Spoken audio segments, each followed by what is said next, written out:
Colossus, one micro-dwell can just decimate these bioforces. Again, more observers have been produced. They are all over the map right now. There's one here. I guess the one in his main got taken out. I know he makes a couple more throughout this game. Ah, there's one in the back of his base, checking for those, for the Banshees, any Banshees coming around the back. Pylon placed here in case of any drops. And Grubby's now just going to be macroing up an army. I'm going to speed this up just a little bit because now that he's on his second base, what does he throw down? A forge. He's going to start teching, start getting a little bit more upgrades for his ground units. He's feeling pretty good. He just kept that push off, and he now has 2 Colossi on the map. He's feeling pretty good about himself. So what is he going to do? He's going to keep producing on these warp gates. Yes, finally. Yes, no, these are not being used. He's producing more observers to get him across the map. Feels like he's got 3 Colossi on the map. It's a good place. Only 13 minutes into the game, 3 Colossi on the map. He's now going to start getting his upgrades, and he's going to start adding on gateways as this expansion gets saturated. As both of these expansions get saturated, more gateways. The gateways make up the core of his army. He needs those gateways. The Colossi deal the damage, but it's the gateway units that really make up the bulk of his army, and he's now feeling like he's in such a good place. He's expanding again. He is expanding to a gold here, and that's going to help him get ahead tremendously.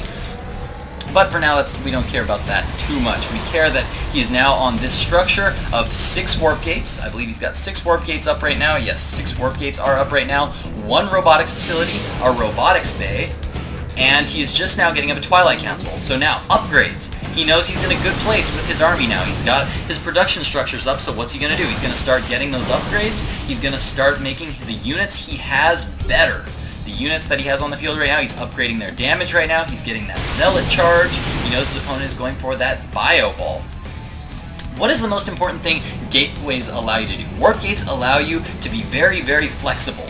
You can warp in units anywhere you have pylons, which is of course allows you to warp in units anywhere all over the map because you can place pylons all over the map and just have units warped in all over the place. But they also can produce a ton of different kind of units just from those warp gates. So this means that you can be flexible and adapt to your opponent.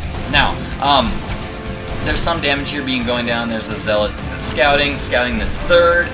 Zealots moving across the map. If your observers aren't scouting them out, you want to be moving those Zealots across the map. You want to know what your opponent is doing all the time, and that is exactly what he's doing. In the meantime, he's continuing to macro up a ton of units, getting up that Templar archives. Again, he has gateways already. He's got a ton of gateways. So what can he do with those gateways? He can get more units that you can make out with gateways. And he's actually going to do a nice little push here where he pushes down the middle, force fields all his opponents' forces off, and then just moves down here into the third, does a lot of damage to that third.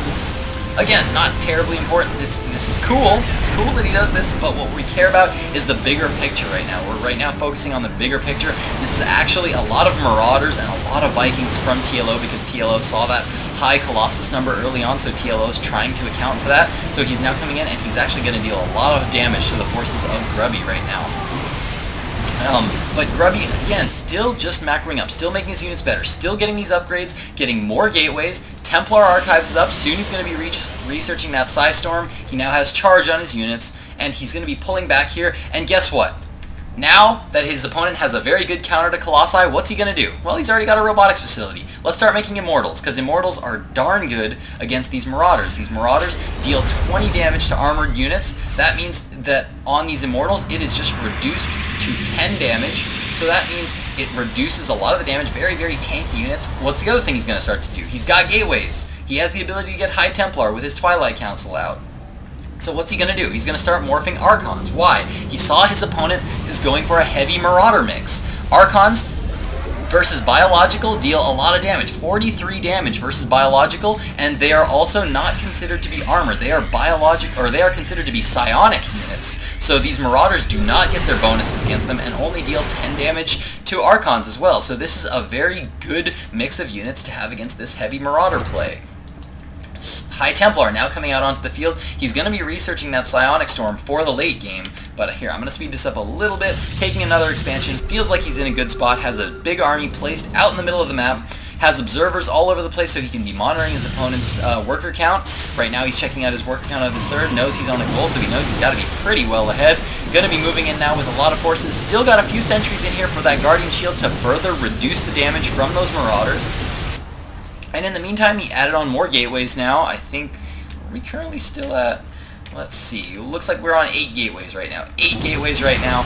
High Templar are now out on the field, and Psystorm is now being researched, as well as Blink. Blink is there, again, making the units he has better. He wants to make these Blink Stalkers. If his opponent still has those Vikings on the field, he needs to be able to Blink. He needs to be able to Blink to catch his opponent, and you are going to see some Blink. There you go. Blinks to take out Medivacs. Blink to deal damage. While these Archons are taking damage from the Marauders, he can blink in with these Stalkers, pick off Medivacs, and in the meantime, he's just macroing more units. Tons of Zealots being warped in right here to try to deal with all of these Marauders. Again, he's so flexible right now. All of these gateways are allowing him to be flexible in the units that he produces. So now Grubby's going to be pushing in here, dealing lots of damage. Now his Psystorm is finally up, and he now feels confident. He's now going to be Psystorming all these biological units like crazy. Again, blinking in to take out those Medivacs, making every single stim of TLO, just making sure TLO kills his own units. Now TLO's killing all his own stuff.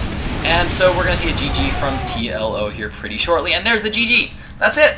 So simple. It's so simple. Gateways, and a lot of tech for those gateways to make those gateway units very, very strong. One Robo facility to be producing Colossi or Immortals, depending on what he needs. You can even get those Warp Prisms and do a little bit of Zealot harassment by warping in Zealots into mineral lines. So it's all fantastic. So if you guys liked what you saw here today, I'm going to be doing a couple more of these in the coming days. And yeah, comment, subscribe, do all that good stuff. I hope you guys like these analysis. Thanks for watching, guys.